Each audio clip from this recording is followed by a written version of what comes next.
सुरासुरा सेवित पाद पंकजा करे विराजत कमनीय पुस्तका विदेश पत्नी कमलासन प्रिया सरस्वती नृत्य तो वाची में सदा वसुदेव सुतं देवं कंस चाणूरमर्दनम देवकी परमानंदम कृष्णं वन्दे असंयतात्मना योगो असंयतात्मना योगो असंयतात्मना योगो असंयतात्मना योगो दुष्प्राप इति मे मतिः दुष्प्राप इति मे मतिः दुष्प्राप इति मे मतिः दुष्प्राप इति मे मतिः वश्यात्मना तु यतता वश्यात्मना तु यतता वश्यात्मना तु यतता वश्यात्मना तु यतता शक्यो वाप्तुमुपायतः शक्यो व्याप्तुमुपायतः शक्यो वाप्तुमुपायतः शक्यो वाप्तुमुपायतः असंशयम महाबाहो मनो दुर्निग्रहम चलम अभ्यासन तो कौंतेय वैराग्येन च गृह्यते। मन चल छे एमां कोई शंका नहीं, असंशयम, पण अभ्यासथी अने वैराग्यथी कंट्रोल करी शकाय, संयमित करी शकाय। अभ्यासनुं सातत्य होवुं जोईए अने विरक्ति निर्माण थवी जोईए। एक साधनानो अभ्यास, एक भक्तिनो अभ्यास, एक ज्ञाननो अभ्यास, अनेक प्रकारना अभ्यास छे। ज्ञानथी पण एक समझदारी ऊभी थाय अने मन वशमां आवे। भक्तिथी ईश्वरने समर्पित करीने पण मन वशमां आवे। योग साधना करीने पण मन वशमां आवे। તેથી અભ્યાસ જરૂરી છે। તત્ર સ્થિતો યત્નોભ્યાસઃ અભ્યાસ વૈરાગ્યાભ્યામ તન્નિરોધઃ। યોગશાસ્ત્ર પણ આ જ વાત કરે છે કે અભ્યાસ અને વૈરાગ્ય દ્રષ્ટાનુશ્રવિક વિષય વિતૃષ્ણા સે વશીકાર સંજ્ઞા વૈરાગ્યમ આવી વૈરાગ્યની વ્યાખ્યા યોગ સૂત્રમાં આપી છે। તો દ્રષ્ટ અને અનુશ્રવિક જે વિષયો છે એમાંથી મનને પાછું ખેંચી લેવાની વૃત્તિ, વિતૃષ્ણા, તૃષ્ણા નહીં, તેને વિરક્તિ આવી રીતનું નામ યોગ દર્શને આપ્યું છે। તો અભ્યાસ અને વૈરાગ્યનો મહિમા ભગવાને ગાયો। પછી આજના શ્લોકમાં કહે છે અસંયતાત્મના યોગો દુષ્પ્રાપયતિ મે મતિ। જેણે પોતાના આત્માને એટલે કે મનને સંયમિત કર્યું નથી, અસંયમ આત્મના, મનનો જેણે સંયમ કર્યો નથી તેના માટે યોગ દુષ્પ્રાપ્ય છે। અપ્રાપ્ય નથી, દુષ્પ્રાપ્ય છે, અઘરું છે। મનનો અભ્યાસ કર્યા વગર કે મનને નિયંત્રણમાં લાવ્યા વગર યોગ સાધી લેવો એ બહુ અઘરી પ્રક્રિયા છે। બધાને માટે શક્ય નથી, પણ કેટલાક અપવાદ હોઈ શકે। તેથી અહીંયા અપ્રાપ્ય નહીં, દુષ્પ્રાપ્ય કીધું છે। અને અપવાદોમાં કૃષ્ણ પોતે જ એક અપવાદ છે। મનને વશમાં કે સંયમિત કર્યા વગર પણ જવાય, કારણ કે આ બધી જે યોગ સાધના કીધી આવી સાધના ભગવાન કૃષ્ણે પોતે કરી હોય એવું અર્જુને કોઈ દિવસ જોયું નથી। એટલે શક્ય છે કે અર્જુન આવો પ્રશ્ન પૂછે કે તમે ભગવાન અભ્યાસની વાત કરો છો પણ તમને કોઈ દિવસ નાક પકડીને બેઠેલા મેં જોયા નથી। તેથી અર્જુનને આવા પ્રશ્ન પૂછવાની જગા જ ભગવાન નથી આપતા કે એના વગર પણ જવાય। પણ એ જનાર માણસ કરોડોમાં એકાદ હોય, બધાએ એ ચાપલ્ય કરવાનું નહીં। તેથી અર્જુનના મનમાં ડાઉટ આવવો બિલકુલ સંભવિત છે। અભ્યાસ કરવો, વિરક્તિ કેળવવી, ફલાણું કરવું, ઢીકણું કરવું, સાધના કરવી, આસન સ્થિર રાખવું, બેઠક સ્થિર રાખવી, નાક ઉપર દ્રષ્ટિ સ્થિર કરવી, આ બધું ભગવાન તમે ક્યારે કર્યું?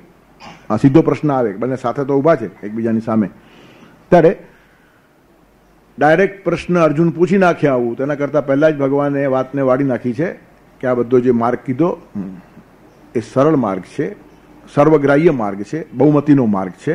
પણ આ બધું કર્યા વગર પણ એકાદ માણસ જઈ શકે, ન જાય તેવું નહીં। અસંયતાત્મના યોગો દુષ્પ્રાપ, એટલે અપવાદ વાળા લોકોની અહીંયા વાત કરી છે। જે અપવાદ છે, અપવાદને નિયમ બનાવાય નહીં અને અપવાદનું અનુકરણ બધાએ કરવાનું નહીં, નહીં તો મૂર્ખાઈ થાય। કૃષ્ણ હજારો ગોપીઓ જોડે રમ્યા, અમે પણ અસ્તવ્યસ્ત વર્તીએ તો તેમાં શું? એમ કોઈ ડાયો થઈને બોલવા જાય તો માર ખાવાનો વારો આવે। તેથી અપવાદની આખી વાત જુદી છે, એની ગહેરાઈ જો ખબર ન પડે તો માણસ અસ્વસ્થ થાય। આવું થયું છે, ઘણી વાર આવું બધું થવા લાગ્યું છે। કૃષ્ણ લીલાની વાતો કરતા કરતા કેટલાય મહારાજો લીલા કરવા લાગેલા, આપણને ખબર છે, ઇતિહાસમાં હું પડતો નથી, પણ બહુ કઠિન માર્ગ છે. જરાક બેલેન્સ ચૂકે તો ટાંટીઓ ભાંગી જાય તેવો માર્ગ છે. ત્યારે અસંયતાત્મના યોગો દુષ્પ્રાપયતિ મે મતિ, એવા લોકો માટે યોગ દુષ્પ્રાપ્ય છે, આવો મારો મત છે. અને વશ્યાત્મના તુ યથતા શક્યો અવાપ્તુમ ઉપાયતઃ, જે વશ્યાત્મના છે અને પોતાના મનને વશમાં કર્યું છે, અને યથતા એટલે જે પ્રયત્નશીલ છે, યત્ન કરે છે, એવા માણસને માટે ઉપાયત, જાત જાતના ઉપાયો કરે, સાધના અનેક માર્ગો અપનાવે, તો એના માટે એ શક્ય છે, સરળ છે. તેથી આ પ્રાપ્ત કરવાના બે માર્ગો છે. સરળતાથી, સુગમતાથી વધારે માણસો જઈ શકે આ એક રસ્તો બતાવ્યો છે, અને એ રસ્તાને એવોઇડ કરીને સીધો પણ એકાદ માણસ જાય તે રસ્તો પણ બતાવ્યો છે. અને આ બંને રસ્તા બતાવ્યા પછી એથી મેં મતી, આ મારો મત છે એમ કહ્યું છે. મત છે એટલે અભિપ્રાય છે, સત્ય છે એમ નથી કીધું, મત છે. ભગવાન પોતાનો મત અહીંયા આપે છે. આપણે પણ મત આપતા હોઈએ છીએ ને, ભગવાન અહીંયા મત આપે છે. આ મારો મત છે. આપણે જેને મત આપીએ તે માણસ સારો જ હોવો જોઈએ એવું થોડું છે. આપણને સારો લાગતો હોય એ અભિપ્રાય છે. તેમ આજે હું કહું છું તે મત છે, અભિપ્રાય છે. કૃષ્ણ જયારે આવું કે ને ત્યારે અદ્ભુત કહેવાય. સત્ય કહેવાની જેની ક્ષમતા છે તે માણસ પણ મત આપે છે, સત્ય કહેતો નથી. સત્ય હોય તો સ્વીકારવું જ પડે, અને મત હોય તો છૂટ છે, સ્વીકારો કે ન સ્વીકારો. મત આપવાની બધાને છૂટ હોય. એટલે ભગવાન કેટલા માઇલ્ડ ફોર્મમાં આ વાત મૂકે છે. આ મારો મત છે, આ મારો અભિપ્રાય છે. You can differ. મત જોડે વિરોધ હોઈ શકે, સત્ય જોડે વિરોધ ન હોય. સત્યને વ્યક્ત કરવાના હજારો મત હોઈ શકે, પણ સત્ય હજારો ન હોય, સત્ય એક જ હોય. મત હજાર હોઈ શકે. સત્યને કોઈ આ એંગલથી જુએ, કોઈ આ એંગલથી જુએ, કોઈ આ એંગલથી જુએ. આ બધા અભિપ્રાયો થયા, મત થયા. સત્ય શબ્દોમાં આવે એટલે મત થઈ જાય. ત્યાં સુધી જે સત્ય રહે છે ત્યાં સુધી નિશબ્દ છે. શબ્દ મોઢામાંથી બહાર પડી ગયો કે પછી એ સત્ય રહેતો જ નથી. એનું કારણ છે, હવે ઝીલનાર કયા સંદર્ભમાં ઝીલશે એ સમજવું અઘરું છે. એક વસ્તુ તમારા મોઢામાંથી બહાર પડી, તમે કયા અર્થમાં બોલો ને સામેવાળો માણસ કયા અર્થમાં પકડે તમારા હાથમાં નથી. તેથી જેવો એને શબ્દનો આકાર મળ્યો કે સત્ય મત થઈ જાય, પછી એ સત્ય રહેતું નથી. તે સત્ય એ પરબ્રહ્મ છે, એને જેમ આકાર નહીં તેમ સત્યને બી આકાર નહીં. શબ્દોનો આકાર મળ્યો કે એનું રૂપાંતર મતમાં થઈ જાય. આટલી ગહનતાથી વિચારીને ભગવાન અહીંયા બોલે છે. એનું કારણ સત્ય બોલવું જ અઘરું છે. યતો વાચો નિવર્તન, તે વાણી બંધ થાય ત્યાં જ સત્યનો પ્રાણ શરૂ થાય છે. તેથી હું સાચું બોલું છું એમ કહેવા જેવું ખોટું બીજું કશું છે જ નહીં. સત્ય એટલે મૌન. જ્યાં શબ્દો ખલાસ થાય ત્યાં જ સત્યની યાત્રા શરૂ થાય છે. ત્યારે અભિપ્રાય આપી શકાય, મત આપી શકાય, અંગુલી નિર્દેશ કરી શકાય, આગ્રહ ન હોઈ શકે. મતમાં આગ્રહ હોય, મતમાં ઘણા માણસો દુરાગ્રહી થઈ જાય. પણ સત્ય તો સહજ સાધ્ય છે, બધાને સ્વીકૃત જ છે, તમે એનાથી આગળ જઈ શકતા નથી. પણ સત્યના નામે જે મતમતાંતરો શરૂ થયા છે તેના લોકો આગ્રહ પકડી બેઠવા છે. મત હંમેશા ખુલ્લો હોવો જોઈએ, મતમાં આગ્રહ ન હોય. દરેક માણસ પોતાનો મત આપી શકે, પણ હું સાચો એમ કોઈ મત આપનારો માણસ કહી શકે નહીં. તેથી ભગવાન સત્યનો ઉચ્ચાર કરી શકે આટલા સક્ષમ છે. નિર્ગુણ નિરાકાર પરબ્રહ્મ સગુણ સાકાર થઈને આવેલું છે. સત્ય કહેવાની આ જગતમાં સૌથી વધારે ક્ષમતા કોઈનામાં હોય તો કૃષ્ણમાં છે. છતાંય કહે છે ઇતિ મેં મતી, આ મારો મત છે. એટલે અર્જુનને એને ખુલ્લું મેદાન આપ્યું છે, સ્વીકાર કે ન સ્વીકાર. ત્યારે બે ત્રણ વાતો અહીંયા છે. એક તો અપવાદ વાળા લોકોની વાત કરી કે જે લોકોએ મનને વશમાં કર્યું નથી તેવા માણસો પણ યોગ સાધી શકે, એમને પણ યોગ શક્ય છે, પણ અઘરો છે, દુષ્પ્રાપ્ય છે, અપ્રાપ્ય નથી. દુષ્પ્રાપ્ય એટલે દુઃખથી મળે, મુશ્કેલીથી મળે, ખૂબ મહેનતથી મળે, પણ ન જ મળે આવું નથી. તેથી અપવાદની પણ ગણતરી કરવી પડે. આંખ મીચીને બધા સિદ્ધાંતો બધાને લાગુ પડાય નહીં. એનું કારણ કેટલાક માણસો અતિક્રમણ કરી ગયેલા હોય, બહુ ઉપરની હાઈટ છે આ, અને તેનો દુરુપયોગ સામાન્ય માણસોએ કર્યો અને તેના કારણે ઘણો ગૂંચવાડો આપણા દેશમાં પેદા થયો છે. એ હાઈટ જેને આપવામાં આવી છે તેવી હાઈટ કરોડમાં એકાદ માણસની હોય, અને હાલતા ચાલતા બધા જ માણસો એમ માની લે કે અમે અપવાદ જ છીએ. જેને જેને નિયમોમાંથી શિથિલાચાર કરવો હોય કે આડા આવડા થવું હોય તે પોતાની જાતને અપવાદમાં ખપાવી દે. અપવાદો વધારે હોય નહીં, અપવાદ એકાદ હોય. તેથી ગરબડ ક્યાં થાય છે કે આવા અપવાદનું વર્ણન ક્યાંક શાસ્ત્રમાં વાંચવા મળે કે જે માણસ નિયમાતીત છે, નિયમહીન નથી, નિયમાતીત છે. નીતિ કરતા ઉપર જવું હોય જુદું અને નીતિહીન થવું હોય જુદું છે.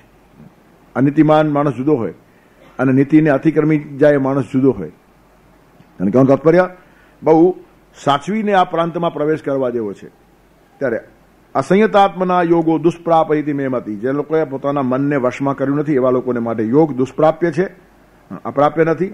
અને જે લોકોએ મનને વશમાં કર્યું છે વશ્યાત્મના તું યથતા, પાછા પ્રયત્નશીલ છે, તે લોકો જાત જાતના ઉપાયો કરીને એમના માટે એ મેળવવું શક્ય છે. અવાપ્તુમ શક્ય, હા મેળવવું શક્ય છે. ઉપાયત્ર એટલે સાધના માર્ગ, જાત જાતના ઉપાય કરીને એ માણસ ત્યાં પહોંચે. ત્યારે આપણા માટે જે માર્ગ છે ને તે અભ્યાસનો માર્ગ છે, સરળ માર્ગ છે, સીડીવાળો માર્ગ છે, પગથિયાવાળો માર્ગ છે. પેલો ઉપરનો જે માર્ગ છે તે છલાંગવાળો માર્ગ. છલાંગ બધાને મારે, કોઈક જ મારે. પહેલે માળેથી કૂદી નીચે જવું એ બધાને શક્ય નથી. સર્કસનો એકાદ ખેલાડી જાય, આપણે જઈએ તો હાથ પગ ભાંગીને પાછા આવીએ. તેથી સીડીવાળો માર્ગ બધાને અનુકૂળ છે. સીડી એ પણ છલાંગ જ છે. એક પગથિયા ઉપરથી બીજા પગથિયા ઉપર છલાંગ છે, બીજા ઉપરથી ત્રીજા ઉપર છલાંગ છે. એટલે નાની નાની છલાંગ છે અને એને મોટી છલાંગ મારી. પહેલા માળ પછીનું સીધું પગથિયું એનું જમીન ઉપર આવ્યું, ગ્રાઉન્ડ ફ્લોર. આમ જુઓ તો એને પણ સ્ટેપ લીધો ને, પણ એની ફરલાંગ મોટી છે, એનો જે કૂદકો છે તે મોટો છે, પણ એ બધાને શક્ય ન હોય. તેથી સીડીવાળો માર્ગ બધાને અનુકૂળ આવે. અહીંથી સીધા નીચે કૂદવું હોય તો આપણને શક્ય નથી, આમથી ઉતરીને જવાનું આપણને સહેલું પડે. ત્યારે જે લોકો મનનો અભ્યાસ કરે, મનને નિયમનમાં રાખે અને પ્રયત્નશીલ હોય તે લોકો જાત જાતના સાધના માર્ગોથી યોગને સહેલાઈથી સરળતાથી પ્રાપ્ત કરી શકે. ત્યારે બહુમતીનો માર્ગ કયો નીચેનો કીધો છે તે, અને અપવાદ કયા ઉપરવાળા, અને બંને કયા પછી આ મારો મત છે એમ કહીને ભગવાન પાછા આગા થઈ જાય છે. આ ત્રણ વાતો અહીંયા બહુ જ મહત્વની છે. મનને વશમાં કરો, અભ્યાસ છે. અભ્યાસથી બધું જ શક્ય થાય છે. એક માણસને ક્રોધ આવતો હોય, અભ્યાસ કરો, નીકળી જાય. અભ્યાસ કરવો પડે, ક્રોધના કારણો તપાસવા પડે, ક્રોધના પરિણામો જોવા પડે, ક્રોધનો ઇતિહાસ જોવો પડે, ક્રોધથી કોને કોને નુકસાન થયું છે તેનું સ્મરણ કરો. કેટલા લોકો ક્રોધથી હેરાન થઈ ગયા. પરશુરામ અને દુર્વાસા જેવા મોટા મોટા, પરશુરામ તો અવતાર અને દુર્વાસા મુનિ, પણ ક્રોધના કારણે થોડા વગોવાઈ ગયા. કોઈ પણ માણસ ક્રોધી હોય તો આપણે તરત ક્યાં દુર્વાસા છે ટાઇટલ મળે એને. ત્યારે ક્રોધથી કોનું કોનું ખરાબ થયું છે તે જુઓ, ક્રોધથી આપણને કેટલું નુકસાન થાય છે તે જુઓ. એ અભ્યાસ છે. શાંતિથી માણસે વિચાર કરવો જોઈએ. ક્રોધ કાઢી નાખવાના ઉપાયો શોધી કાઢવા જોઈએ. શક્ય વાપતું ઉપાયતઃ, આ મનનો એક ભાગ છે. ક્રોધ એ મનનો એક વિકાર છે.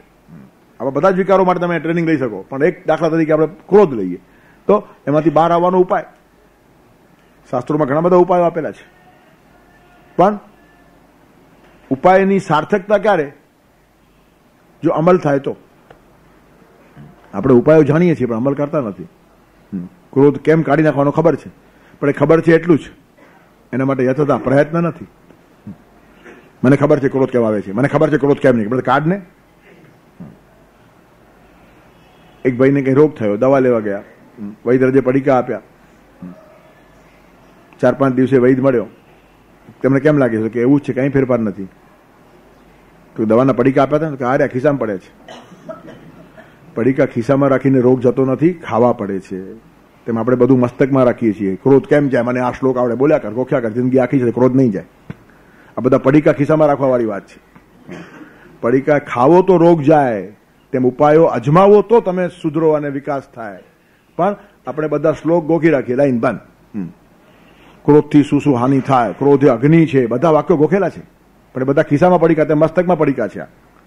જેમ દવાના પડીકા ખિસ્સામાં હોય તો રોગ ન જાય, તેમ શાસ્ત્રોના પડીકા મગજમાં હોય તો જીવન બદલે નહીં. તેથી ઉપાયની સૌથી પહેલી શરત એ કે એનું અમલીકરણ થવું જોઈએ. અમલીકરણ થયા વગર ઉપાય નાકામયાબ નીવડે છે. પછી આપણે ઉપાયને દોષ આપીએ છીએ. ઠીક છે, શાસ્ત્રોમાં લખ્યું છે બધું, પણ એવું થતું નથી. બધું કરે ત્યારે થાય ને, એમને કેમ થાય? કર્યા વગર જગતમાં કશું થતું નથી. પ્રત્યેક માણસે યત્ન પુરુષાર્થ કરવો જ પડે. આ ગીતાની પ્રાથમિક ધારણા છે. ત્યારે ક્રોધ કાઢી નાખવાના ઉપાયો આપણને ખબર પડ્યા તો એની પહેલી સાર્થકતા એ પહેલો ઉપાય એ કે ઉપાયનો અમલ કરો. આ સૌથી પહેલો ઉપાય છે. પણ વાંધો ક્યાં આવે છે? અમલીકરણમાં જ. અને એટલે જે બધું જ્ઞાન છે ને એ તોતાપાઠ થઈ જાય, પોપટિયું જ્ઞાન થઈ જાય, જીવનભર વિકાસ થાય નહીં. પોપટની ગમે એટલા તમે શ્લોકો ભણાવો, બોલ્યા કરશે. રામ રામ બોલજે ને બિલ્લી આવે તો ભાગજે, રામ રામ બોલજે ને બિલ્લી આવે તો ભાગજે. પોપટ બોલ્યા જ કરે. અને ક્યાં સુધી બોલે? બિલ્લી આવે ત્યાં સુધી બોલ્યા જ કરે, ને બિલ્લીના મોઢામાં જાય ને તો બોલતો બોલતો જ જાય, રામ રામ બોલજે, ને બિલ્લી આવે તો ભાગ તો ખરો, પણ બિલાડીના મોઢામાં ઘૂસી જાય ત્યાં સુધી હજી એનો આ શ્લોક પાઠ ચાલુ જ છે, ગોખેલા બોલ્યા જ કરે છે, રામ રામ બોલજે, ને બિલ્લી આવે તો ભાગ છે. એને બિલ્લી પણ ખબર નહીં, રામ પણ ખબર નહીં, અને ભાગવું પણ ખબર નહીં, પણ વાક્ય મોઢે છે. આપણું આવું થાય છે. તેથી સાચો અભ્યાસ થતો નથી. અભ્યાસ સાચી દિશામાં થવો જોઈએ. અભ્યાસનું અમલીકરણ એ બહુ જ મહત્વની વાત છે. ઉપાયતઃ શક્યમ આપતું, યોગ શક્ય છે, અવાપતું, મેળવવો શક્ય છે, પણ મનને કંટ્રોલમાં લાવવું છે તો એના બધા ઉપાયો અમલમાં લાવો. ક્રોધ વિશે પહેલું એક વાત વિચારો, તમે કોઈકને નુકસાન કરવા માટે ક્રોધ કરો છો ને? હવે એને નુકસાન થાય કે ન થાય કોને ખબર, પણ તમને થયું કે નહીં? ક્રોધ એ આગ છે, અને આગ જ્યાં પ્રગટે ત્યાં પહેલા સળગાવે. ત્યારે સામેનો માણસ તો બળે કે ન બળે, પણ આપણું બળવાનું શરૂ થઈ જાય. જ્યારથી ક્રોધ શરૂ થાય તમારું લોહી બળવા લાગે છે.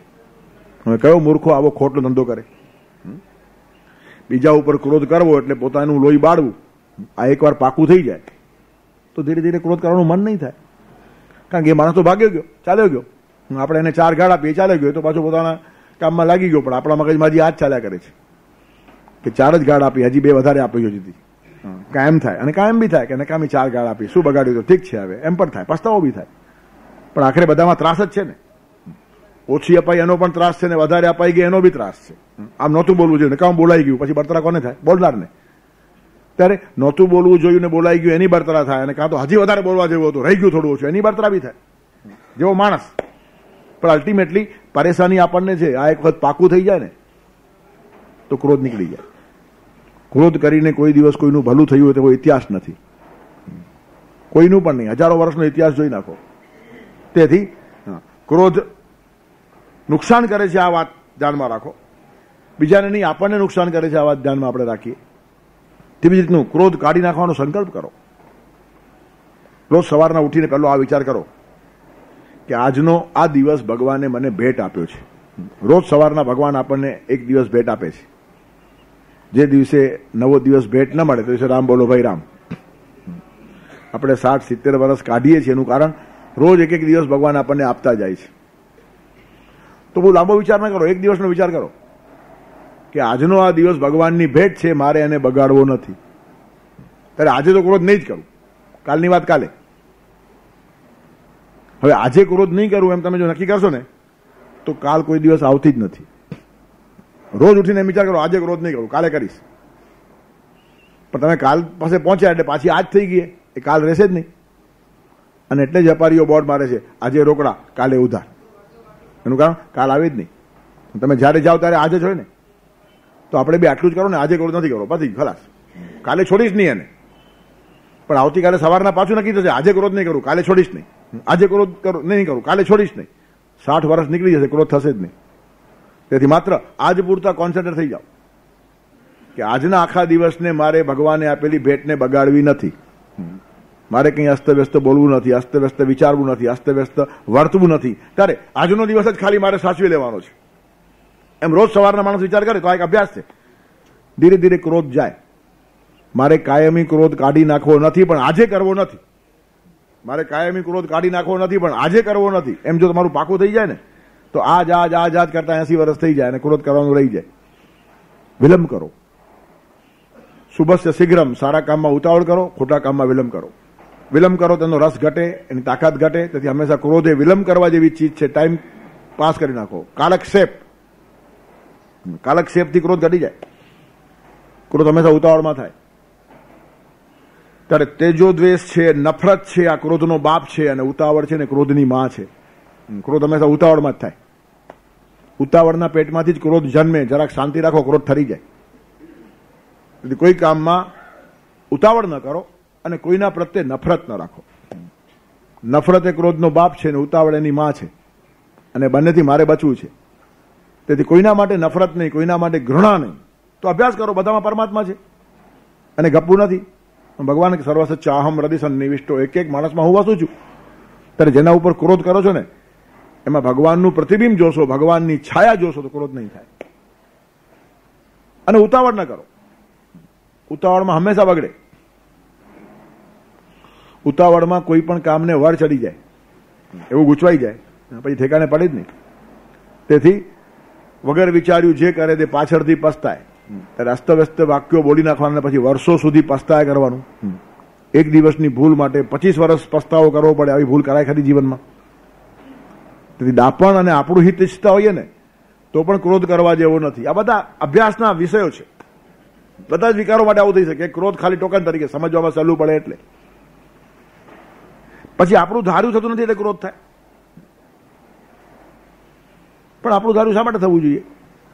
ભગવાનનું જ ધાર્યું થાય અને બધાનું હિત હોય. આપણા ધારેલામાં બધાનું હિત હોતું નથી. એનું કારણ આપણે સ્વાર્થથી રંગાયેલા છીએ. આપણે આપણું જ હિત જોતા હોઈએ છીએ. ભગવાનને બધાનું હિત જોવાનું હોય છે. દેડકાઓ હંમેશા ભગવાન પાસેથી કાદવનો વરસાદ માગે. ભગવાન આપે ખરા? તો બીજા બધાનું શું થાય? દેડકાઓને કાદવ ગમે ત્યારે એ લોકો પોતાનું હિત જુએ ને કાદવની માંગણી કરે. રાજહંસોને મોતીનો ચારો જોઈએ તો એ મોતીનો વરસાદ માગે. ત્યારે બધાનું ધાર્યું થાય તો લોકો જીવી જ શકે નહીં. પણ ભગવાન શું કરે? પાણીનો વરસાદ પાડે અને બધાનું કામ કરી આપે. પાણીનો વરસાદ થયો, પાણી માટીમાં પડે એટલે કાદવ થાય, દેડકાનું કામ થઈ ગયું.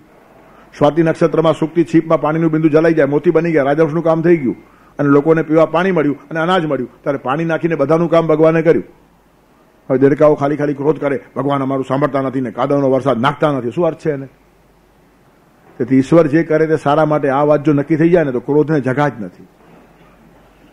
આખું જગત પ્રભુથી નિયંત્રિત છે. મારું કોઈ માનતું નથી, મારું કંઈ ચાલતું નથી, મારું ધારેલું થતું નથી, એના કરતાં મારું ધારેલું ન જ થવું જોઈએ આવી મારી ધારણા છે. આપણું ધારેલું ન થાય એવું ધારો ને. આપણું ધારેલું થતું નથી અને થવું જોઈએ જ નહીં. એનું કારણ એમાં ભલી વાર છે જ નહીં. આપણી અક્કલ કેટલી, આપણી બુદ્ધિ કેટલી, આપણી સમજદારી કેટલી, આપણો વિકાસ કેટલો. તેથી નાનકડા વર્તુળમાં બેસીને કૂવામાં આવેલા દેડકાની જેમ ડરાઉં કર્યા કરીએ છીએ. વાસ્તવિક આપણા કહેવા મુજબ જો વિશ્વ ચાલે તો એક દિવસ ચાલી શકે નહીં. પરમાત્માની ઈચ્છા મુજબ ચાલે છે, તેથી જ વિશ્વ આટલું સરસ ચાલે છે. આપણી બધી ઈચ્છાઓ પરસ્પર વિરોધી છે.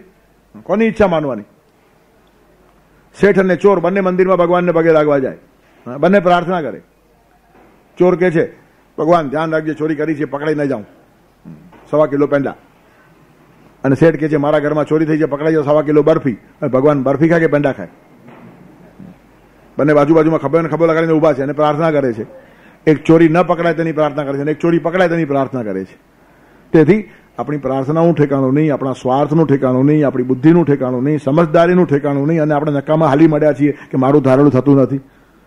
તારું ધારેલું થતું નથી એમાં જ બધાનું કલ્યાણ છે. જે દિવસે તારું ધારેલું થાય ને ત્યારે તારો પણ સત્યાનાશ છે. આપણને આપણું હિત પણ ખબર નથી. આપણું હિત ખબર છે આપણને. તેથી જે મારું હિત હોય તે તું કરજે. મારું હિત જેમાં હોય તેમાં તું કરજે. બધો ઇલેક્શનનો પ્રવાહ ચાલતો હોય ને, બધા જ કેન્ડિડેટ ભગવાનને પ્રાર્થના કરજે, ભગવાન મને જીતાડજે.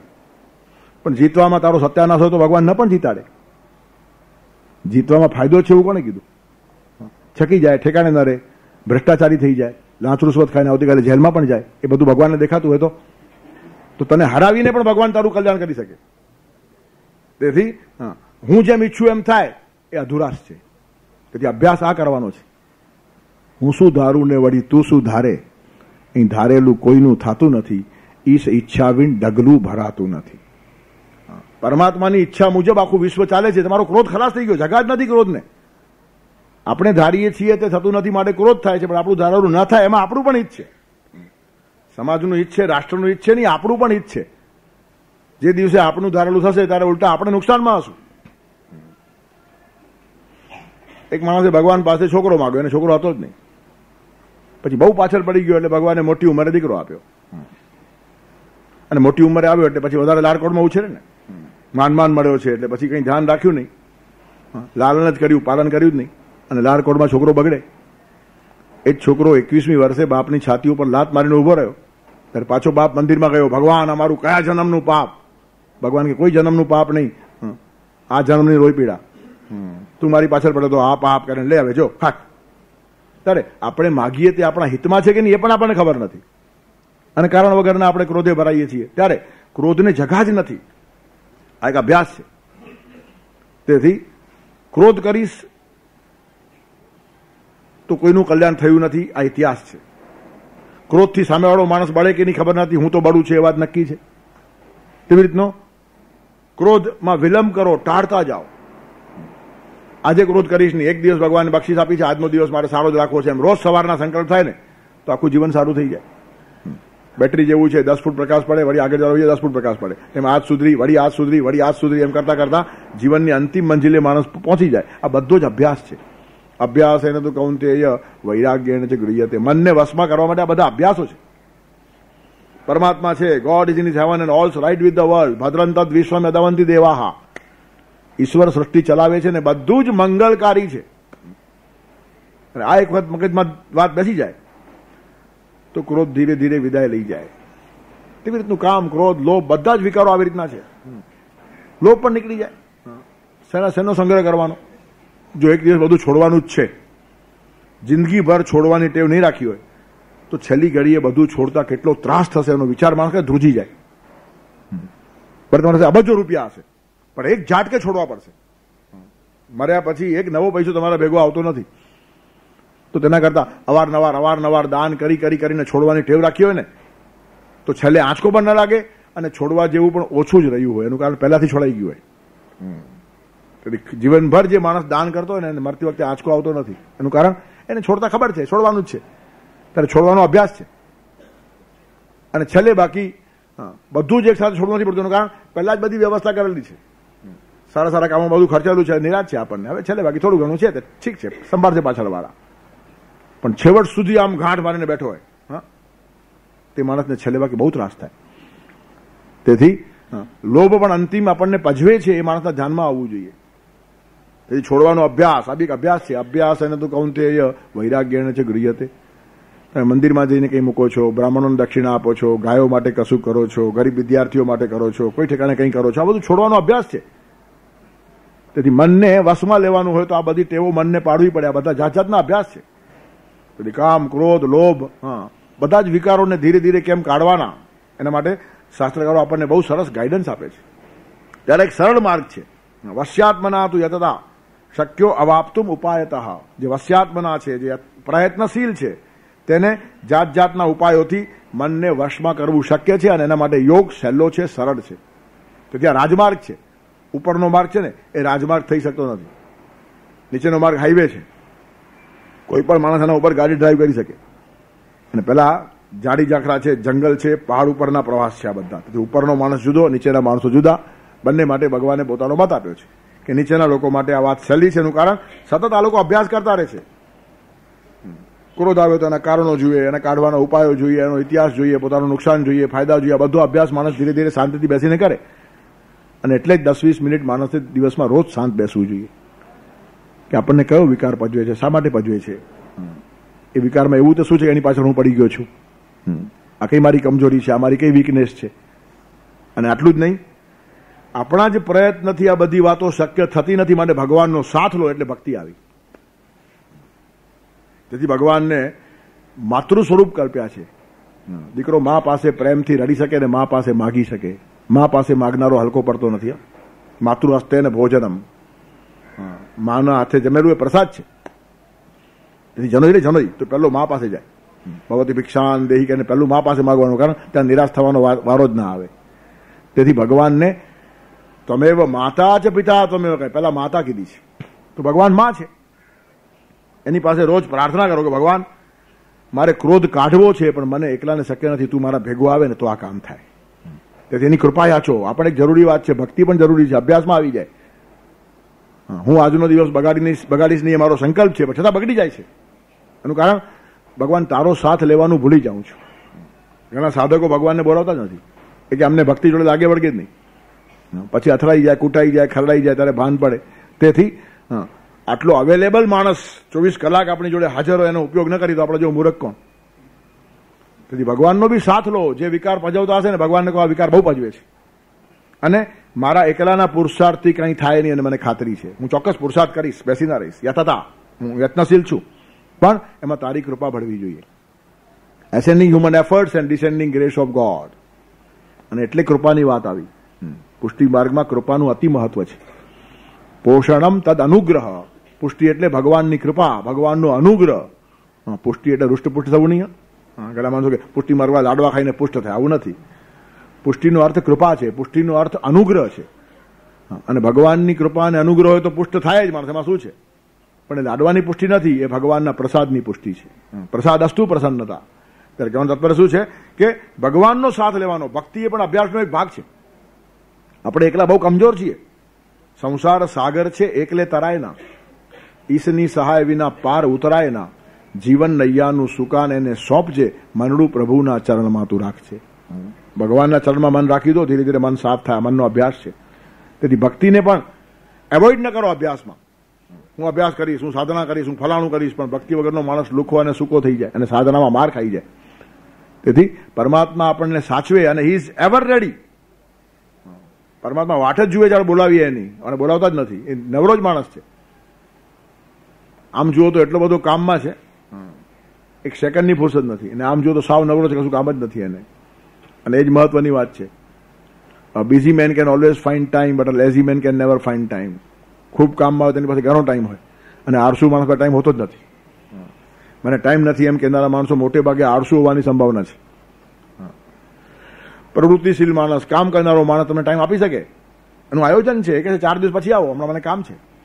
પણ આળસુ માણસ તમને ટાઈમ નહીં આપી શકે. એનું કારણ, એનું કામ ક્યારે પૂરું થાય તે એને ખબર જ નથી, કરતો જ નથી. તેથી મને ટાઈમ નથી એમ કહેનાર માણસને બહુ મોટો માણસ ન માની લો. આયોજન વગરનો માણસ છે, ઠેકાણા વગરનો માણસ છે, કદાચ આળસુ પણ હશે. ત્યારે ભગવાન અતિશય પ્રવૃત્ત છે ને અતિશય નવરા છે. 14 બ્રહ્માંડ ચલાવવામાં એને ટાઈમ ક્યાં મળે? પણ એને જે યાદ કરતા નથી તેના માટે એને ટાઈમ નથી, ને એને બોલાવે છે તેના માટે નવરો જ છે. પણ બોલાવવાની આપણી તૈયારી હોવી જોઈએ. તેથી કૃપા આમાં બહુ મહત્વની છે અભ્યાસમાં. તેથી પરમાત્માની કૃપા પણ મારી જોડે હોવી જોઈએ. જેમ જ્ઞાન જોઈએ, મારો કર્મયોગ જોઈએ, તેમ સાથે સાથે ભક્તિ પણ જોઈએ. ત્યારે આ બધા મનના અભ્યાસ છે. પણ નાક પકડો, આંખ બંધ કરો, સંપ્રેક્ષ, નાસિકાગ્રમ, સ્વમ, આ બધી વાતો જ્યારે આવે અભ્યાસની અંદર, ત્યારે સ્વાભાવિક અર્જુનના મનમાં એક પ્રશ્ન આવે. શરૂઆતમાં જ મેં કીધું કે ભગવાન તમને કોઈ દિવસ આવું કરતા મેં જોયા નથી.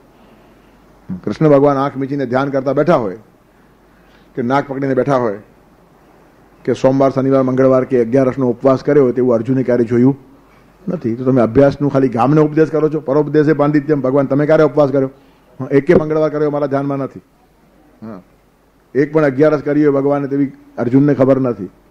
ત્યારે નથી ઉપવાસ કર્યા, નથી કોઈ પ્રાર્થના કરતા, નથી આંખ મીચતા, નથી ધ્યાનમાં બેસતા. તો આ છે શું બધું? મને જ ખાલી કયા કરો છો? અભ્યાસ અને તું કૌંતેય વૈરાગ્ય ચ ગૃહ્યતે. એટલે ભગવાન પહેલા જ પાડ બાંધી દે છે.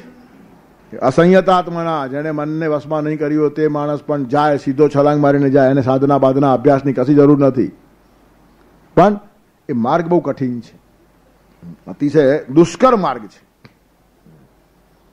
મનને નિયંત્રિત કરવાનો યોગ માર્ગ છે, અને મનને છૂટું મૂકવાનો તંત્ર માર્ગ છે. તંત્ર માર્ગ બહુ અઘરો છે. બહુ મોટી ગેરસમજણ એના માટે ફેલાઈ ગઈ છે, અને તંત્ર માર્ગમાં આડાવડા માણસો ઘૂસ્યા અને તંત્રનું નામ પણ ખરાબ કરી નાખ્યું છે. તંત્ર માર્ગનો અહીંયા આડકતરો ઉલ્લેખ છે. મનને વશમાં કર્યા વગર પણ માણસ જાય, પણ એની પાસે બહુ જુદા પ્રકારની એક સાધના છે, એ આપણા ધ્યાનમાં નહીં આવે. અને એટલે માર્ગનો ભગવાને ગીતામાં વધારે ઉલ્લેખ નથી કર્યો. એનું કારણ, એમાં પતનના માર્ગો બહુ જ ખુલ્લા છે. તંત્ર માર્ગ કે છે દારૂ પીઓ, શું છે એમાં? કંઈ વશમાં રાખવાની જરૂર નથી મનને. હા, પીવાય એટલું પીઓ, પણ હોશમાં પીઓ, બેહોશ ન થાવ. છે હિંમત? બહુ અઘરું છે. એકાદ પેગ વધારે પીવાઈ જાય તો ગટર ઉપર પડેલા માણસો આપણને દેખાય છે. તેથી તંત્ર માર્ગ મદિરાને માને છે, મૈથુનને માને છે, માંસાહારને માને છે, મુદ્રાને માને છે, મત્સ્યને માને છે. પંચમકાર છે તંત્ર માર્ગના. અને તેમાં મદિરા પીવાની છૂટ છે.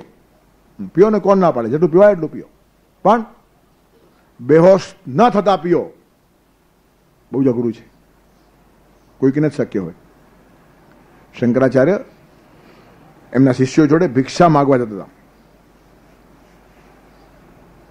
ત્યારે કોઈકે એક વખત ભિક્ષામાં શરાબ આપી દીધો, દારૂ.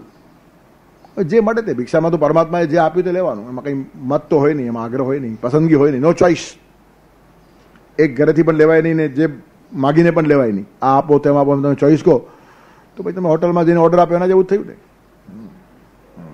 લોજમાં જમવા જાઓ તમે કેમ બધી આઈટમ માગતા હો, તેમ ભિક્ષામાં મગાય નહીં. જે મળે તે પ્રાપ્ત થાય તે લેવાનું. ત્યારે દારૂ પી ગયા, બધા શિષ્યો પી ગયા. પણ શિષ્યોને મજા આવી ગયા, સારું, રોજ ત્યાં જવા લાગ્યા. શંકરાચાર્યને એમ થયું કે આ તો આંધળે બેરું કૂટાયું. ભિક્ષામાં જે મળે તે સ્વીકારવું, પણ ગમતું હોય ત્યાં રોજ જવું નહીં. તેથી એકના એક ઘરે ભિક્ષા માગવા જવાની મનાઈ છે. એનું કારણ ભિક્ષા ગમવા લાગે ને પછી ભિક્ષા આપનારો પણ ગમવા લાગે, આસક્તિ શરૂ થાય ને એમાંથી સંસાર શરૂ થાય. હા, સંન્યાસ ખલાસ થઈ જાય. તેથી સાધુ તો ચાલતા ભલા. સાધુ હંમેશા ચાલતો હોય, કોઈ ઠેકાણે ધામા નાખીને બેસે એનું નામ સાધુ જ ન કહેવાય. એનું કારણ આસક્તિ થાય, ચીટકી જાય માણસ. હવે આ શિષ્યોને છોડાવવાના કેમ? એટલે ભાઈ શંકરાચાર્ય એક દિવસ પહેલા માણસને કીધું, ભિક્ષા આપનારને, કે આવતીકાલે એમ કર, કાચને પીગળાવીને કાચનો રસ બનાવજે ને ભિક્ષામાં આપજે. પછી શંકરાચાર્ય બધા શિષ્યોને ત્યાં ગયા ત્યારે પહેલા કીધું, આજે તો કશું છે નહીં, પણ આ કાચ બધો પીગળાવ્યો છે, એનો રસ છે, જોઈએ તો આપો. તો કે આપો. આપ્યો. શંકરાચાર્ય પીધો, બીજા એક શિષ્ય પીધો નહીં. કેમ? તો કે મરી જવાય. શંકરા કહે છે ભિક્ષામાં જે મળે તે લેવાની તૈયારી હોય ને તો શરાબ પીવાય, નક્કી કરીને શરાબ ન પીવાય. તમને સંન્યાસ ખબર જ નહીં પડ્યો. તેથી શિષ્યોની આંખ ખુલી ગઈ. એનું કારણ કાચનો રસ પણ જે માણસ પચાવી જાય ને તેને શરાબ શું બેહોશ કરે? શરાબ એને બેહોશ ન કરે. કદમ લથડી રહ્યા છે તોય વધતો જાઉં છું આગળ, મદિરાલયમાં જઈ આવ્યો ને મક્કમ ચાલ આવી ગઈ. આ જુદા પ્રકારનો શરાબ છે. સામાન્ય શરાબ પીએ તે લથડે, અને આ શરાબ પીએ ને તે મક્કમ થાય. લથડતો માણસ જો આ શરાબ પીએ તો હોશમાં આવી જાય. તેથી બેહોશ થયા વગર હોશમાં રહીને શરાબ પીઓ એમ તંત્ર માર્ગ કહે છે, પણ ખબર કેટલાને છે? ઘણા દારૂડિયાઓ પોતાને તંત્ર માર્ગી કહેવા લાગ્યા, એનું ઠેકાણું નહીં, ક્યાં ના ક્યાં પડ્યા હોય. તેથી બહુ જ અલ્પસંખ્યામાં, અતિ અલ્પસંખ્યામાં, અતિ અલ્પ એટલે લાખો કરોડોમાં એકાદ બે માણસો મળે, આવા લોકો માટેનો આ માર્ગ છે. તેથી એમાં ગમે તેનાથી ઘૂસાય નહીં. તેથી બેહોશ થયા વગર મદિરા પાન, દેવો સોમરસનું પાન કરતા હતા, પણ જાગૃત હતા. દ્યુ એટલે પ્રભા, તેજસ્વી હતા. નહીં તો દારૂડિયો માણસ લથડતો હોય, નિસ્તેજ થયેલો હોય, પ્રભાવી હોય, ચહેરા ઉપર નૂર ન હોય. તેથી અલિપ્ત રહેવાની જે કલા છે ને ત્યાં સુધી પહોંચી ગયેલો માણસ છે, એને અતિક્રમણ કરવાની છૂટ છે. આ સ્વતંત્ર માણસ છે, આ મુક્ત માણસ છે, આ સ્વચ્છંદી માણસ નથી. એક ગુરુની પાસે એક માણસ આવ્યો, તો ત્યાં બધા શરાબના મટકાઓ ભરેલા પડેલા. તો પૂછે છે કે આ બધા આટલા બધા મટકા ભરીને શરાબ છે, તમે અહીંયા બેઠા છો, તમારો શિષ્ય અહીંયા બેઠો છો, આ બધા મટકાઓ શરાબના પીએ છે કોણ? તો કે અમારો શિષ્ય છે ને, એકી શ્વાસે આખો મટકો પી જાય, 1 મિનિટની અંદર, વધારે ટાઈમ લાગે નહીં. તો શું વાત કરે છે? હું માનવા તૈયાર નથી. એક શ્વાસે 1 ગ્લાસ પાણી પીવું અઘરું છે, તો આખો મટકો ભરીને શરાબ પી જવું કંઈ સહેલું છે? પણ સહેલું છે અભ્યાસ. એ નતું અભ્યાસ જો માણસો થયેલો હોય પહેલેથી. 10 થી 12 થમ્સઅપની બોટલ અટક્યા વગર એક સાથે પીનાર માણસને મેં જોયો છે. ગટ ગટ ગટ ગટ ગટ ગટ ગટ ગટ ચાલતું જાય. એક પૂરું થાય બીજો હાથમાં આપી દો એને, એટલે ધાર તૂટે નહીં. જેમ પેલા ચેઇન સ્મોકર હોય ને, આપણે એકાદ વખત પીધું હોય તો ગુટરે ગુટરે માંડ પીએ, કારણ કે બધું ગુંગળામણ થઈ જાય. પણ એ 12 બોટલો એક સાથે ખાલી કરી ગયો. ત્યારે આખો મટકો 1 મિનિટમાં પી જાય આ શિષ્ય. તો હું જોયા વગર માનું નહીં. તો ગુરુ બોલા અહીંયા આવો, પેલા કીધું શિષ્યને, અહીંયા આવ્યો. તો કે મટકો ઉપાડ અને પી જા. તો કે મને 1 મિનિટ આપો જરા, હું આવું છું હમણાં જ. ઠીક છે, અંદર ગયો. 1 મિનિટ પછી પાછો આવ્યો અને આખો મટકો ઉપાડીને કટકડાટ પી ગયો. પેલો આશ્ચર્ય થઈ ગયો અને આંખ ફાટી ગઈ. એ માણસને ગયા પછી ગુરુને પણ નવાઈ લાગી. ગુરુ એને પૂછ્યું 1 મિનિટ શું કામ માગી હતી? મટકો તો પીધો આખો તે, પણ 1 મિનિટ પછી કે ગુરુદેવ શરાબ તો હું રોજ પીવું છું, પણ તમે જે વર્ણન કર્યું ને કે એક શ્વાસમાં આખો મટકો પી જાય 1 મિનિટમાં, તે મેં કોઈ દિવસ નહોતું કર્યું. એટલે અંદર જઈને પેલા ટ્રાય કરી આવ્યો. એટલે 1 મટકો પહેલા ઓલરેડી પી નાખ્યો ને પછી ઉપર બીજો પીધો. હા, એ પીવાય છે કે નહીં તે જોવા માટે અંદર ગયો ને 1 મટકો અંદર પી આવ્યો. એટલે બહાર ફેલ ના થાય, ગુરુની બે આબરૂ ના થાય. અને છતાં પાછો હોશમાં 2 મટકા શરાબ પીને કશું જ થતું નથી. તેથી એક અલિપ્ત રહેવાની કલા છે. આ બહુ મોટા માણસો છે. આ સ્વચ્છંદીઓ અને દારૂડિયાઓનું વર્ણન નથી. તેથી ગીતાકારે ક્યાંય આખા ગીતામાં એનો બહુ ઉલ્લેખ નથી કર્યો. મનને વશમાં કર્યા વગર પણ છળંગ મારીને આગળ જવાય એ શિક્ષણ બધાને આપવા જેવું નથી ને તો સત્યાનાશ થઈ જાય. મૈથુનની પણ તંત્ર માર્ગે છૂટ આપે છે. સ્ત્રીથી ભાગનારાઓને શું બ્રહ્મચાર્ય ખબર છે? સ્ત્રીનું મોઢું નહીં જોઈએ બ્રહ્મચારી કહેવાય. એના જેવો શિથિલ અને ઢીલો માણસ બીજો કોઈ નથી. મૈથુન કરીને પણ જે સ્ખલન રહિત છે તે ખરો બ્રહ્મચારી છે. આટલો સ્ત્રીના પાસે ગયો છે. ભાગનારાઓને શું ખબર પડે વિકાસ કોને કહેવાય છે? તેથી બેહોશી રહિત મદિરાપાન અને સ્ખલન રહિત મૈથુન એમ તંત્ર માર્ગ કે છે. તેથી બહુ હાઈટની વાત છે. ખરા બ્રહ્મચારી આ લોકો જ છે. સ્ત્રીના ગમે એટલા પાસે ગયા પછી પણ જે માણસ સ્ખલિત થતો નથી, એ તો સામાન્ય માણસ સ્ખલિત થવા માટે સ્ત્રી પાસે જાય છે. ટેન્શન રિલેક્સ કરવાને માટે, તાણ તણાવમાંથી બહાર નીકળવાને માટે માણસ એનો ઉપયોગ કરતો હોય છે. તે ઠેકાણે અતિ ઊંચી કક્ષાએ પહોંચેલા માણસો છે. પણ એની ચર્ચાઓ સામાન્ય જનસમાજમાં થાય નહીં. એનું કારણ કરોડોમાં એકાદ માણસે પોતાનું ફોડ છે. એની ચર્ચાઓ સમાજમાં કરીને બગાડવાનું શા માટે? જે લોકોએ તંત્ર માર્ગની ચર્ચા સમાજમાં કરવાનો પ્રયત્ન કરે છે ને, તે લોકો થોડા સાઈડમાં ફેંકાઈ ગયા છે, સાચા હોય તો પણ. તેથી ભગવાન કૃષ્ણ બહુ દાપણથી અને યુક્તિથી આ વાત મૂકે છે કે આવી રીતનો નિત્યનો સામાન્ય અભ્યાસ કરીને જેમ વર્ષો પછી જવાય તેમ એકાદ માણસ છલાંગ મારીને પણ સીધો આગળ જાય. તેથી બેહોશી રહિત મદિરાપાન, સ્ખલન રહિત મૈથુન, હિંસાચાર રહિત માંસાહાર. માંસ ખાઓ છતાં હિંસા અટતી નથી, એને સ્પર્શતી નથી. તો મોટો માણસ છે. તંદ્રા વગરની મુદ્રા. મુદ્રાની વાત કરી છે. મુદ્રા એટલે સંકેત, પણ સંકેતનો ભ્રમ ન હોવો જોઈએ. સાચો સંકેત. ન જાને મુદ્રાસ્તે તદપિ ન જાલે વિલપનમ પરમ જાને મા તત્વદનુસરણમ ક્લેશ હરણમ. મુદ્રાની ચર્ચા શંકરાચાર્ય પણ કરી છે. શંકરાચાર્યનો પનારો ઘણા તાંત્રિકો જોડે પડેલો છે અને તેમાંથી પણ આરપાર આવેલો આ માણસ છે. તંત્રથી ગભરાયો નથી. કામશાસ્ત્રનો શંકરાચાર્ય પોતે અભ્યાસ કર્યો છે. એનું કારણ મંડન મિશ્રની પત્નીએ એને પ્રશ્ન પૂછ્યો છે મંડન મિશ્ર હારી ગયા પછી કે સ્ત્રીના શરીરમાં તિથિ પ્રમાણે દરેક અંગમાં કામ બદલાય છે, તો કઈ તિથિએ કયા અંગમાં કામ હોય છે કઈ આપો. સંન્યાસી માણસ કેવી રીતનું કે સ્ત્રીના અલગ અલગ અંગમાં કામ ફરતો જાય છે તિથિઓ પ્રમાણે. અને તેનો અભ્યાસ કરવા માટે એક રાજાના શરીરમાં પરકાયા પ્રવેશ કર્યો છે શંકરાચાર્ય. અને ત્યાર પછી જવાબ એને આપ્યા છે, જેનાથી પેલી બાઈ સંતોષ પામી છે. શ્રેષ્ઠ હતી ઉભય ભારતી, સરસ્વતીનો અવતાર કહેવાય. ત્યારે કહેવાનું તાત્પર્ય, કામ વિકારથી ગભરાઈ જાય ને ભાગી જાય ને એવા પાંગડા ને દુર્બળ સંન્યાસીઓ ભારતમાં પાક્યા જ નથી. આ તો ઠીક છે, કોઈએ ભગવું પહેરાવ્યું ને આપણે પહેર્યું અને પછી સ્ત્રીથી ભાગ્યા કરીએ છીએ. એનું કારણ મનમાં સ્ત્રી વસી છે. ગભરાટ કેમ થાય છે? ગભરાવું છે ને એ તો આસક્તિનું પરિણામ છે, એ તો ગભરાટ હોય જ નહીં. તેથી બેહોશી વગરનું મદિરાપાન, સ્ખલન વગરનું મૈથન, હિંસાચાર વગરનો માંસાહાર, તંદ્રા વગરની મુદ્રા અને તરલતા વગરની મત્સ્યની સાધના. માછલી પાણીમાં કેટલી સહજતાથી ફરે છે અને પાણીમાં જ ઊંઘ કાઢી લે છે. આપણને શક્ય નથી. પાણીમાં સુઈ જુઓ. સ્ટીમરમાં સુવે વાત જુદી છે, માછલી પાણીમાં જ સુવે છે. તુકારામને આશ્ચર્ય થયું. ભગવાનને પૂછ્યું, ભગવાન આ માછલી પાણીમાં ઊંઘ કેમ લેતી હશે?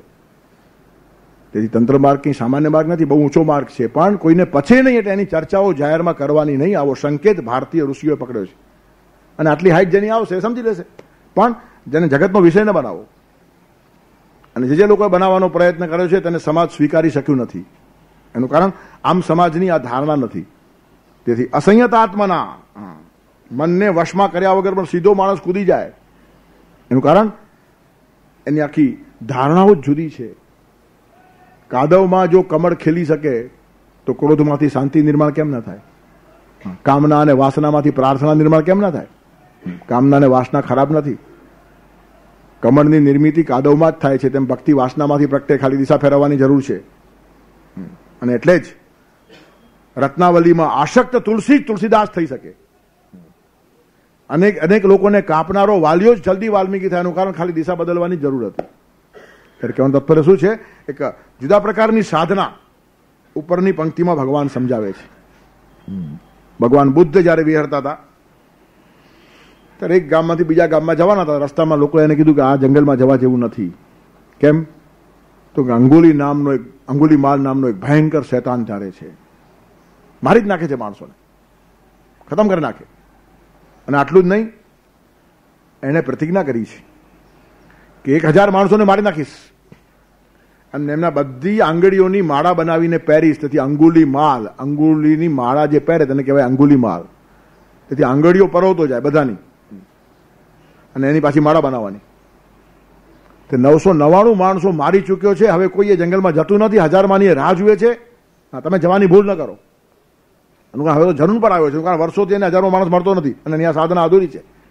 1000 માણસોને મારીને એની આંગળીઓની પૂર્ણ માળા પહેરવાની છે. આવો એક ખતરનાક માણસ છે. બુદ્ધ કહે છે હું તો જઈશ, મને કશું ફરક નથી પડતો. આટલી બધી આંગળીની માળા છે મારી પણ એમાં ગોઠવાઈ જશે, એમાં છે શું બીજું? એની સાધના પૂરી થાય ને એને શાંતિ મળે એનો હું આનંદ લઈશ. શા માટે એની સાધના અધૂરી રહે? કેટલું સ્વસ્થતા છે બુદ્ધ ભગવાન પાસે. ચાલ્યા ધીરે ધીરે અંદર. અંગુલીમાનને પણ નવાઈ લાગી. એ સામે આવીને ઉભો રહ્યો છે, ક્રોધથી બૂમ કરે છે. બુદ્ધ શાંત છે. એને લાગ્યું કે આ માણસ સાવ અજાણ્યો લાગે છે, એ તો મારા નામથી લોકો ધ્રુજે, આ તરફ કોઈ માઇલો સુધી આવવાનો વિચાર ન કરે, અને આ મને પ્રત્યક્ષ જોયા પછી આટલો શાંત છે, ચોક્કસ અજાણ્યો લાગે છે. તો એને મારે ચેતવવું જોઈએ કે જે ખબરદાર ઉભો રહી જા, તું મને ઓળખતો નથી એમ લાગે છે, પણ પવિત્ર માણસ દેખાય છે, સાચો ને સારો માણસ દેખાય છે, મને હજારો માણસની જરૂર છે, 1000 માણસોની આંગળીઓની માળા હું પહેરવાનો છું, 999 થયા છે, પણ કોને ખબર તને મારવાનું મન થતું નથી, તું અટકી જા સારું, અને પાછો જા, તને હું છોડી મૂકું છું, કોઈને છોડ્યો નથી આજ દિવસ સુધી, યુ આર એક્સેપ્શન. તું જ એક માણસ એવો છે કે જેને હું જતો કરી શકું, ભાગી જા. બધું કે છે ને અટકી જવાનું ક્યાં છે, હું અટકેલો જ છું, તું અટકે તો સારું. બુદ્ધ એને એમ કે છે કમાલ છો, હું તો આમ સ્થિર ઉભો છું તમારી સામે, અને તમે મારી સામે આમ ચાલ્યા આવો છો, ત્યારે તમે ચાલો છો એટલે તમને અટકવાનું કહું છું, અને હું તો ઉભો જ છું, તમે મને અટકવાનું કહો છો. તો કે અંગુલીમાલ, શરીર ચાલતું જ નથી, મન ચાલે છે. મારું મન સ્થિર છે ને એટલે ચાલ્યા પછી મને કઈ થતું નથી, અને તું ઉભો છે ને તો અકળાય છે, એનું કારણ તારું મન દોડધામ કરે છે. ત્યારે અટકવાનું મનને હોય છે, શરીરને નહીં. અને હું તો વર્ષો પહેલા અટકી ગયો છું, એનું કારણ મને ખબર છે કે મન જ આપણને દોડાવે છે, ત્યારે મનને જ મેં પકડી રાખ્યું છે, હવે દોડવાની મને જરૂર લાગતી નથી, હું ચાલું તો પણ ચાલતો નથી, આવી સ્થિતિ છે. બહુ નવાઈ લાગી એને કે આ ગજબ ભાષામાં વાત કરે છે. તો કે ઠીક છે, હવે તું મારવાનો થયો છે તો હું મારા કુવાડાની બરાબર ધાર કાઢી લઉં. તો પથરા ઉપર કુવાડાની ધાર કાઢે છે, હવે આવો પાસે તારે વધારી નાખો એમ. બુદ્ધ આવ્યા, ધીરે ધીરે પાસે આવ્યા અને કુવાડાની ધાર કાઢી. બુદ્ધના ચહેરા ઉપર જરાય ભયનો નામ નિશાન નહીં. વધારે વધારે આ માણસ આશ્ચર્ય પામતો ગયો.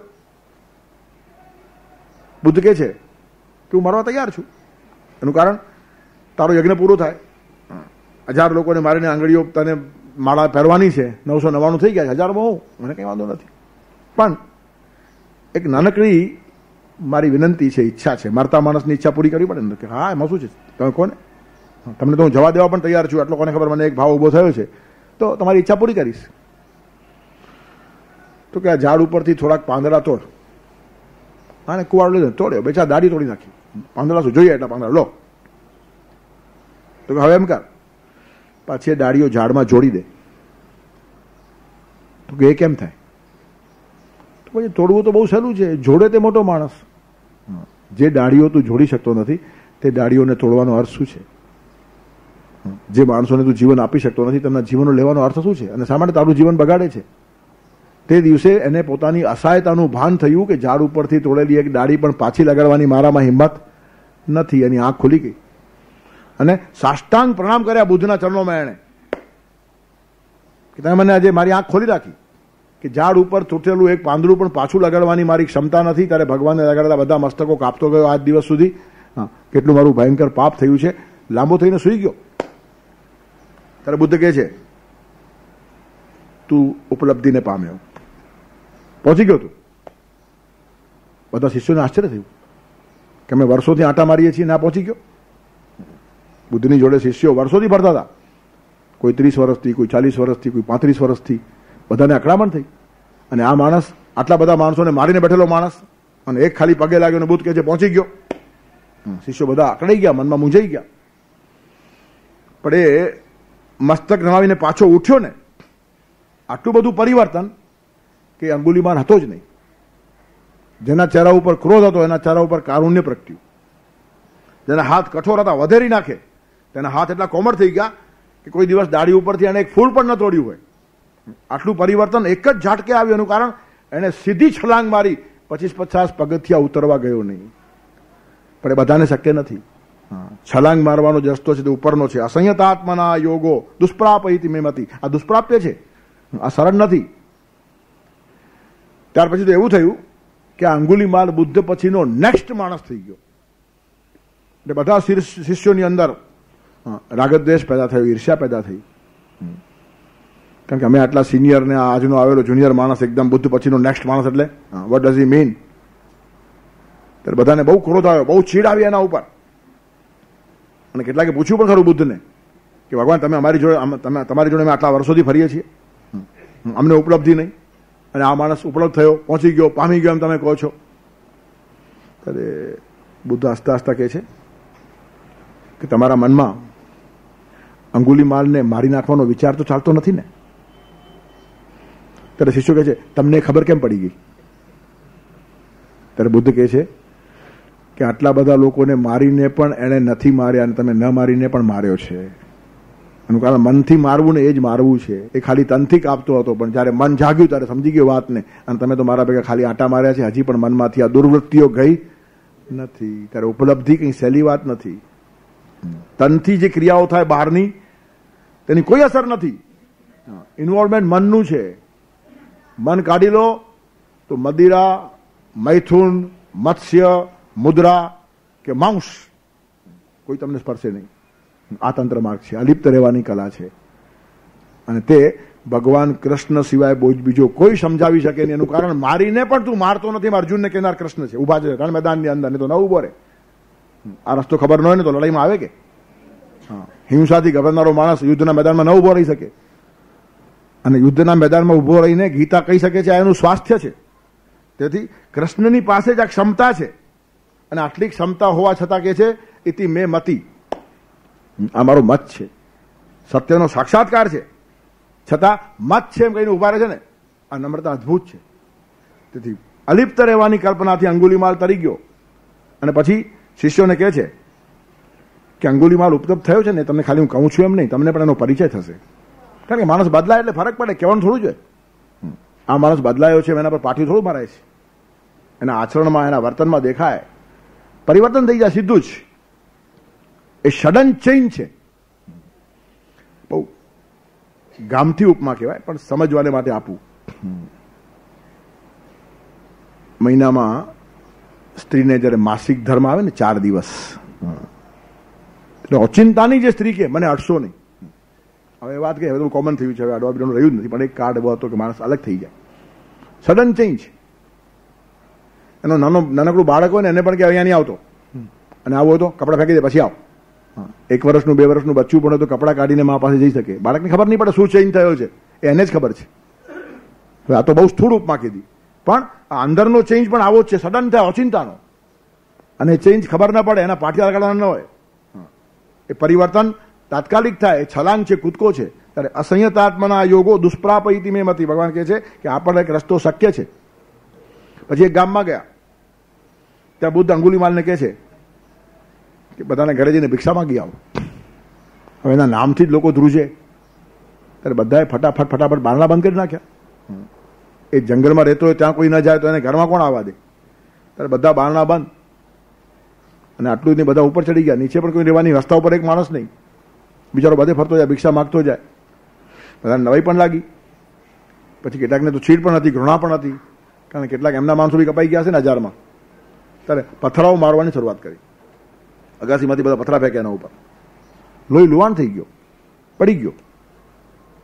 ત્યારે ભગવાન બુદ્ધ ત્યાં આવે છે અને કહે છે અંગુલીમાલને કે તને આટલા બધા લોકોએ પથરા માર્યા, ત્યારે તારી માનસિક સ્થિતિ શી હતી? તો કઈ નહીં, શાંત હતી. કેમ? તો કે આટલા વર્ષ હું જે મૂર્ખાઈ કરતો હતો તે હવે આ લોકો કરે છે. આના કરતા વધારે મૂર્ખાઈઓ મેં કરેલી છે, કાપી જ નાખ્યા છે માણસોને. ત્યારે મને જ્યાં સુધી સમજણ નહોતી ત્યાં સુધી મેં આ કર્યું છે, તો હજી એમને પણ સમજણ નથી. એ જ ઈસુ ખ્રિસ્તનું વાક્ય, God forgive them because they do not know what they are doing. તેથી ના સમજ અને અણસમજુ માણસ પર ક્રોધ શું કરવાનો છે? મારા જેવા ઉપર પણ તમે જયારે ક્રોધ નહીં કર્યો, ભગવાનને કહે છે બુદ્ધને, તો પછી આ તો બહુ સામાન્ય માણસો છે. 1000 માણસોને કાપી નાખનાર પર તમે જો ક્રોધ ન કરતા હો, તો પથરા નાખનાર પર હું શું ક્રોધ કરું? આ પરિવર્તન છે.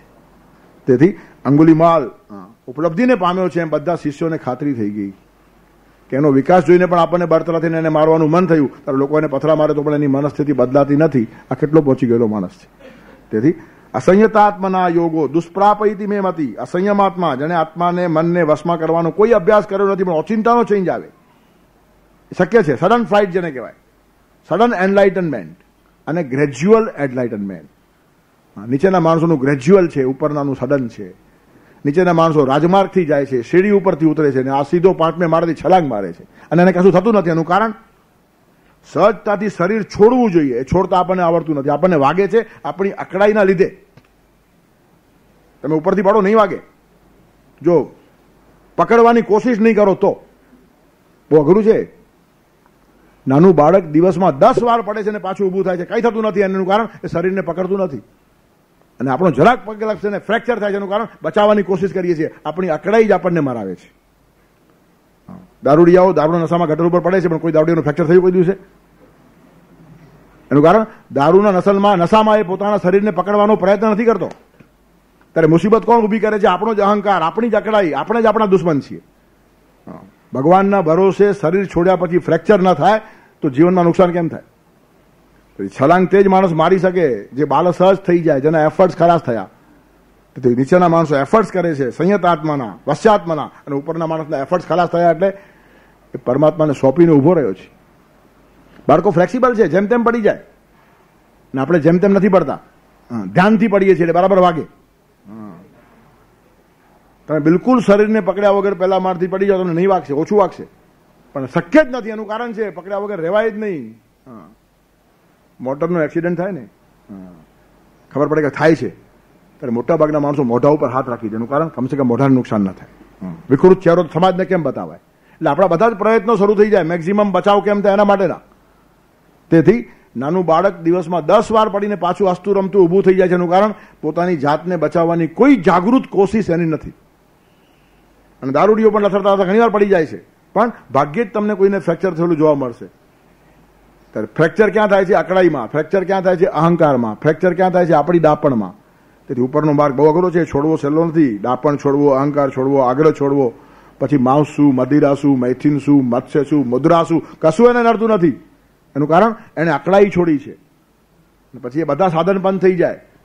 તેથી હજારો ગોપીઓ જોડે રમનારો કૃષ્ણ જ બ્રહ્મચર્યનો ઉપદેશ આપી શકે.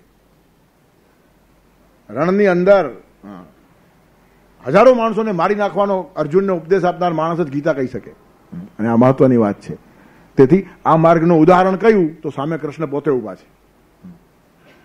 અસંયત આત્મના ભગવાને કોઈ સાધના, કોઈ યોગ કર્યો નથી, કોઈ આંખ બંધ કરી નથી, કોઈ નાક પકડ્યું નથી.